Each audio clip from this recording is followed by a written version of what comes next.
Hello friends, welcome back to our channel. Kailasa పర్వతం సాక్షాత్తు ఆ పరమశివుడికి ప్రతిరూపంగా హిందువులు భావించే పరమ పవిత్రమైన పర్వతం. పరమశివుడు ఈ పర్వతంపై నివాసం ఉంటాడని చెబుతుంటారు. శివ పురాణం నుంచి విష్ణు పురాణం, స్కంద పురాణం వరకు కైలాస పర్వతం ప్రస్తావన ఉంది. అనేక గ్రంథాలలో ఇది భూమి అక్షం నుంచి స్వర్గానికి మార్గంగా చెబుతుంటారు. కైలాస పర్వతం హిందూ మతంలోని అత్యంత పవిత్రమైన పుణ్యక్షేత్రాల్లో ఒకటి. బౌద్ధులు, జైనులు మరియు సిక్కులు కూడా దీనిని చాలా పవిత్రంగా భావిస్తారు. కైలాస పర్వతం చైనా ఆధీనంలో ఉన్న పశ్చిమ టిబెట్ ప్రాంతంలో ఉంది.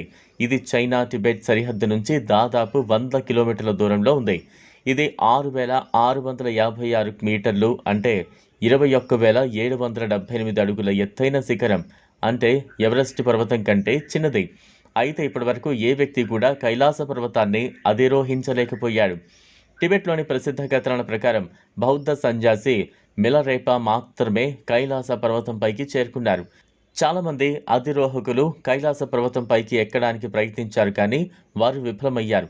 రష్యా పర్వతారోహకుడు సెర్గీ సివ్స్టాక్యో కైలాస పర్వతాన్ని అధిరోహించడానికి బయలుదేరాడు. అయితే శిఖరం సమీపానికి చేరుకున్న తర్వాత అతని ఆరోగ్యం ఒక్కసారిగా క్షీణించి దీంతో అతను వెనుదిరగవలసి వచ్చింది. మరో పర్వతారోహకుడు కల్నల్ ఆర్సి విల్సన్ మాట్లాడుతూ తాను శిఖరం అధిరోహించడం ప్రారంభించినప్పుడు అకస్మాత్తుగా భారీగా మంచు కరిగిపోయిందని, దీంతో వెనక్కు వచ్చారని తెలిపాడు. శాస్త్రవేత్తల బృందం కూడా కైలాస పర్వతాన్ని అధిరోహించేందుకు ప్రయత్నించింది. టిబెటన్ లామాలు అతనిని పదే పదే నిషేధించారు. కానీ ఆ జట్టులోని 4 అధిరోహకులు ఏడాది లేదా 2 ఏళ్లలో మరణించారు. చాలామంది పర్వతారోహకులు కైలాస పర్వతంపై ఒక అదృశ్య శక్తి ఉందని, అది తమను ఎక్కడానికి అడ్డుకుంటోందని అంటుంటారు. అయితే శాస్త్రవేత్తలు మరియు నిపుణుల తర్కం భిన్నంగా ఉంటుంది. కైలాస పర్వతం ఎవరెస్ట్ కంటే చిన్నదని, అయితే దాని కోణం చాలా పదునైనదని వారు అంటూ ఉన్నారు. శిఖరం చాలా నిఠారుగా ఉంటుంది కాబట్టి దానిని ఎక్కడం చాలా కష్టమని తెలిపారు. ఇక 2001లో చైనా ప్రభుత్వం కైలాస పర్వతారోహణపై నిషేధం విధించింది. కైలాస పర్వతం గురించి అనేక ఇతర వాదనలు ఉన్నాయి. కైలాస పర్వతం మీద మర్మమైన కాంతి వెలుగుతున్నట్లుగా కొందరు తెలిపారు. ఇక్కడ నుంచి వింత శబ్దాలు వస్తూనే ఉంటాయని చాలా చోట్ల పేర్కొంటున్నారు. కైలాష్లో గ్రహాంతర వాసులు, యతులు నివసిస్తున్నారని కూడా వాదనలు ఉన్నాయి. కానీ అది ఎప్పుడూ ధృవీకరించబడలేదు. మంచుతో నిండిన ఈ పర్వతంపై సూర్యకిరణాలు పడి బంగారంలో మెరిసిపోయే ఆ పర్వతాన్ని చూడటానికి 2 కళ్ళు చాలు.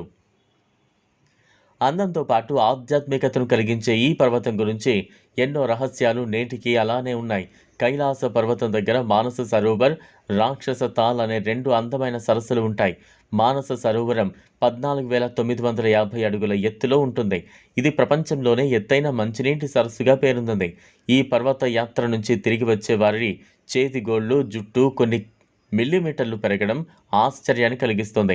దీనిపై పరిశోధనలు చేసిన శాస్త్రవేత్తలు విస్మయం కలిగించే ఎన్నో విషయాలను వెల్లడించారు. అంతేకాదు ఈ పర్వతాన్ని అధిరోహించాలనుకునే వారి వయస్సు పెరుగుతుందని, అందుకే అలా వెళ్ళిన వారు తిరిగి రారు అని అంటుంటారు.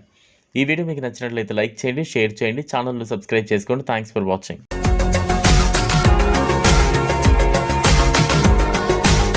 మరిన్ని అప్డేట్స్ కోసం మా ఛానల్ని సబ్స్క్రైబ్ చేయండి.